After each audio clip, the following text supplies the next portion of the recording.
Hopefully I'm out of trouble and I can make content again.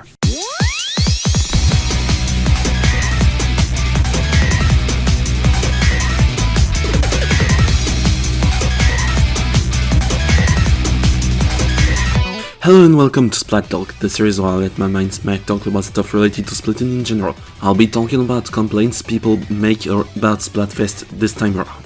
Especially the first complaint about Splatfest, which is only turf war based. Some people are grueling Splatfest because we only play one single mode for the entirety of a Splatfest each time it occurs. This wouldn't be a problem if it was enjoyable a minimum to everyone, but we're talking about the base game mode, the one everyone starts playing with at the start of the game. If you don't know already or want a reminder, the aim of Turf War is to cover the most ground with your teams in color and nothing else. There's no sense of real objective, the tides of battle can be reversed during the last minute of the match, maybe even the last 30 seconds, and, well, it's kinda boring for experienced players. I even consider it as the kindergarten sandbox, given the nature of this game mode, and Splatfest locks us on this only mode. We cannot play ranked matches during Splatfest, and that's annoying for those who do not wish to play Turf War but don't wanna wait to play ranked again. During Splatfest times, even during any time, we should still be able to play ranked matches and not get locked into only Turf War. So we need the Splatoon developers to let us play ranked battles during Splatfest, simply to let us enjoy the game however we want. That, or in another direction, we shall not let the winning side be decided solely by the amount of ground covered in ink. Again, the tides of turf wars can be turned on its head during the last minute of the match. This does not make it a competitive game mode at all, as it sometimes requires luck in order to take over. Not only that, but do you think that every people will care about covering the entirety of their spawn, which in some cases might cost their victory in turf war? I don't think so. They just don't care. They're here to take down the enemy and that's it. But there's no game mode in the style of deathmatch in other shooters in Splatoon. The amount of kills does not determine the winner, even if taking down the enemy in crucial moments helps winning the match. Instead, we should let ranked modes be another deciding factor in Splatfest. In addition to normal modes and pro mode with Turf War, we should also add in normal mode and pro modes with ranked battle game modes, like Splat Zones, Tower Control, Rainmaker and Clam Blitz.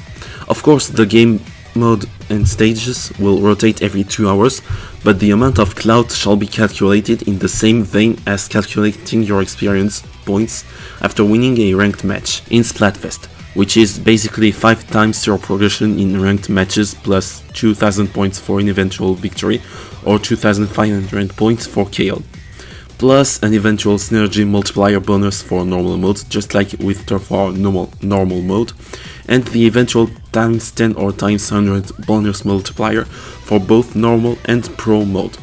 That way, the winner will be decided not on just 3 points, but 5 points. 1 for vote, 2 for matches on Turf War, and 2 for ranked mode matches. Then again, this brings up one issue, the stages. Admittedly, this poses no problem for the normal stages. Instead, the bigger problem for ranked mode matches will be for Shifty Station, considering this stage changes every Splatfest and leaves no room for ranked mode battles.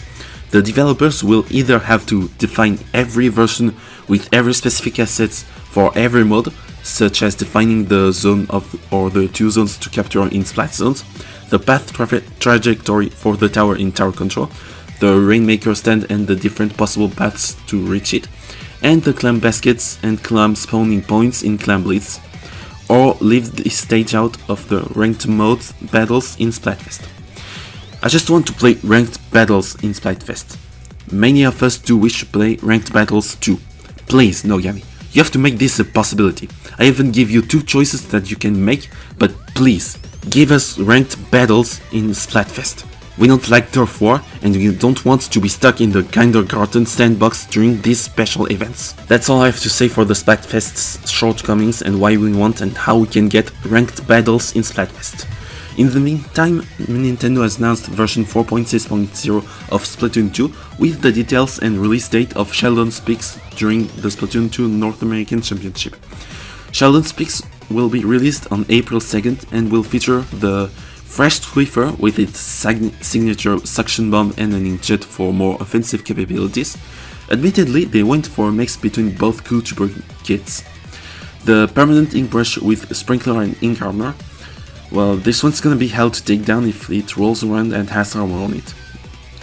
The Soda Slasher with Splat Bomb and Burst Bomb Launcher! It's Launcher, damn it! Well, I'm happy we get at least one more weapon with a Burst Bomb Launcher, let alone a decent one. Then we have the Bamboozler 14 Mark III with Fizzy Bomb and Bubble Blower. That's strange. I thought this weapon would get Burst Bomb and Booyah Bomb in order to reflect its Splatoon 1 kit, but turns out another weapon is gonna get this kit, and it's none other than the Aerospray PG. Now this is a literal turf god. Widespread, fastest fire rate, Booyah Bomb paints a large portion of map, Burst Bomb helps painting quickly and effectively as well. In fact, the only weapon able to give concurrence to this is the NZAP 83 with a sprinkler and ink storm. You disappoint me, Nogami. I said point sensor and ultra stamp. How am I gonna hunt down people aggressively like I did in Splatoon 1?